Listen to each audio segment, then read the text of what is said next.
Today I wanted to talk about what to do to market and sell a home that isn't selling.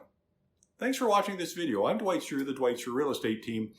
Well, if your home was on the market and failed to sell, or it's currently on the market, you may be frustrated. And like many people, you may be wondering, what's wrong with my home that it won't sell? Well, fear not, because usually when a home isn't selling, it has little to do with the property itself. Now, I've seen absolutely stunning homes in great locations that have failed to sell as well. Now, if your home isn't selling, it's important to step back and try and do an objective assessment as to what the problem may be. Now, it can be difficult to be objective about our own home, so you may need some help with this. First of all, take a look at how your home shows online. Do the photographs of the home look appealing, even enticing? When buyers look at your home online, are they more likely to say, wow, that looks really nice? Or are they going to say, nah, and move on to the next one? If you want buyers looking at your home in person, you first need to grab their attention online. So this is where professional staging can be really helpful. A stager knows what the camera sees and can make recommendations on how to arrange furniture, add pictures and flowers, and so on, so that your home will attract more attention online. Now, if your home is vacant, you may want to consider staging it with furnishings. A furnished home creates more emotional appeal and gives the buyer a better perspective as to the size of the rooms. Vacant rooms will usually appear smaller than rooms that are furnished. Now, I've seen firsthand the difference professional staging can make, and in some cases it's really remarkable and really can make thousands of dollars of difference in the sale price of a property. Remember, price is a function of supply and demand. So the more demand you can create for your home, the better your chance of selling it and selling it for more money. Now, it's important that when buyers do come and look at your home, that it is actually consistent with what they've seen online. Keep in mind that if your home shows great in the photographs, well, then buyers are expecting it to look great when they get there as well. So you don't want to drop the ball here. I've seen lots of examples of homes that look great online, but when you see them in person, you're really quite disappointed. Photographs won't show flaws and poor quality workmanship. So again, it's important you've done that work first. But let's assume you've done all that. The home shows great in person and online, and it's still not selling. So now what? Well, you want to do a review of the marketing of the property. It could be the house shows great, but no one knows about it. So ask your agent for a detailed outline of the marketing that's being done. If it's being done effectively, your home should appear everywhere a buyer can possibly search for a home online. So hundreds of property search websites, social media like Facebook and Instagram, YouTube videos, Google, Kijiji, and the list goes on and on. Again, the key is to creating as much demand as possible for your home. So it has to be marketed very well. The thing is, it's really not that hard to do this.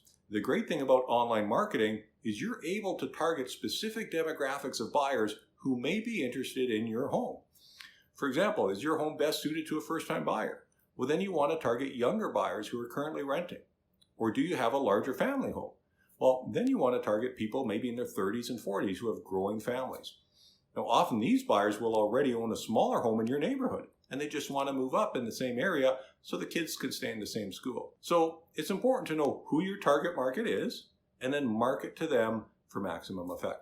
Now, if you believe your home shows well and it's being marketed to the fullest extent possible, well, it's still not selling, well, then there's a very good chance your property is not priced competitively. Now, I found that most homeowners are typically a year or two behind the market. So when prices are going up, they're often pleasantly surprised that their home is worth as much as it is. But when prices are going down like they are now, well, then most home sellers tend to price their home as to what it was worth maybe a year or two ago. This is a very common problem I see in today's market, and it's also very dangerous because in a market where prices are declining, the longer it takes you to sell, the less money you're likely to get, and overpricing it will usually cost you more money than pricing it correctly at the outset. Unfortunately, you don't decide what your home is worth, and neither does your realtor or the city tax department or even a real estate appraiser. It's the buyers in the market who decide what your home is worth because they're the ones writing the check. And if they see better value in other properties, they're not going to make an offer on yours. Why would they? So here's how you can determine if price is a factor and why your home isn't selling. First, is anyone coming to look at your property at all? Or are you getting no showings whatsoever? Well, if this is the case,